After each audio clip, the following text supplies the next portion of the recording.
Oui, mais alors en fait c'est tempéré. Ça veut dire que avant, il y a des infos. Maintenant, il y a pas tout. Je pense on pourrait donner plus d'infos, mais par exemple, si tu n'as pas le désir d'avoir un enfant et que tu tombes enceinte comme ça, bah t'as pas toute la préparation en amont, t'as pas ces infos-là, elles tombent pas du ciel si tu les as pas demandées à ton gynéco en amont. C'est pas un truc qui est banalisé, je trouve.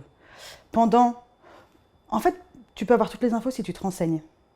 Et encore, ça dépend où tu te renseignes. C'est comme pour tout, si tu te renseignes sur les bons sites ou voilà. Et alors après, sauf si vraiment tu te renseignes sur les bons trucs mais alors après non, pas du tout par contre. Une fois enceinte, ouais, qu'il y ait plus d'informations, qu'il n'y ait pas besoin de la nécessité d'aller chercher une doula qui va être plus pointilleuse que ta sage-femme, qui c'est pareil, c'est interdépendant entre n'importe quel professionnel, c'est personne dépendant, donc ouais, ne pas avoir besoin de tomber sur la bonne personne, que ce soit institutionnalisé et que tout le monde donne des infos cool, quoi.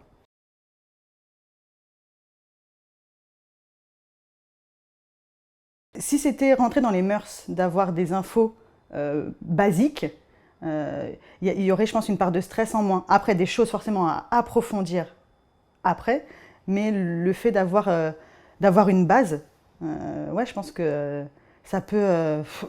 On prend une bonne dose de stress quand on est enceinte, hein, même si on ne croit pas qu'on est stressé ou si on est des stressés cachés. Si on avait la base, marcher, on sait tous marcher, bah là, si on savait tous que enceinte, le premier trimestre, exemple, je ne savais pas qu'on était tous crevés, qu'on était fatigués. Pourquoi? Parce que beaucoup de femmes cachent leur grossesse avant le troisième mois. Et donc, du coup, quand elles en parlent, coucou, je suis enceinte, c'est trop bien, on les félicite. Mais après, elles oublient, elles, qu'elles ont fait la sieste non-stop, qu'elles étaient couchées à 21h, etc. Et ça, c'est un truc dont on ne parle pas. Voilà. Et ah oui, maintenant que tu le dis, c'est vrai, j'étais fatiguée au début. Voilà, si c'était un basique, à l'école même, n'importe où, en cours d'AET, quand on est enceinte, bah, c'est vrai qu'on est fatigué.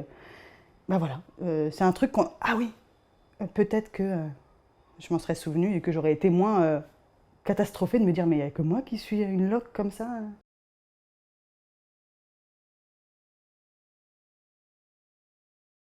En fait, je trouve qu'on parle beaucoup de la physiologie ou vraiment du basique.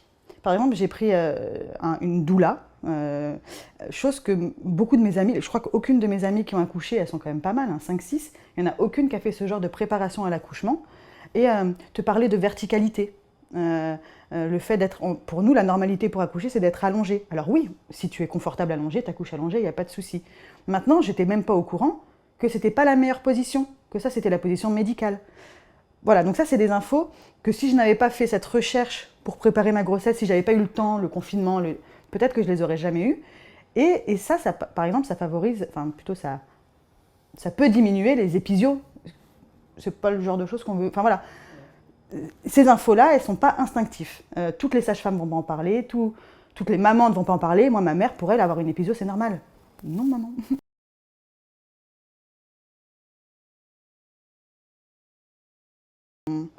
Projet numéro un. Déjà, pendant la grossesse, j'ai voulu faire du sport. Je me suis mise sur des applis, j'ai trouvé une appli sport spécial femme enceinte et j'ai eu un exemple ils m'ont fait faire du gainage. Ça, moi, ça m'a fait mal au ventre, par exemple, et je me suis dit, bah non, c'est bon, j'arrête. Si on me dit de faire du gainage alors que moi, ça me semblait un peu louche, donc j'arrivais pas à savoir si c'était une professionnelle qui avait donné un bon conseil ou si c'était finalement quelqu'un qui se faisait passer pour une professionnelle qui donnait pas un bon conseil. Bon, bah, dans ce cas-là, je me suis dit, écoute, t'as 9 mois à faire, c'est pas grave, tu fais pas ton sport, etc. Bah, par contre, après, je me dis, mais j'espère que je vais avoir la possibilité, la fatigue, l'organisation, etc., de reprendre le sport parce que, oui, moi qui faisais du sport avant, j'ai vraiment envie de reprendre après.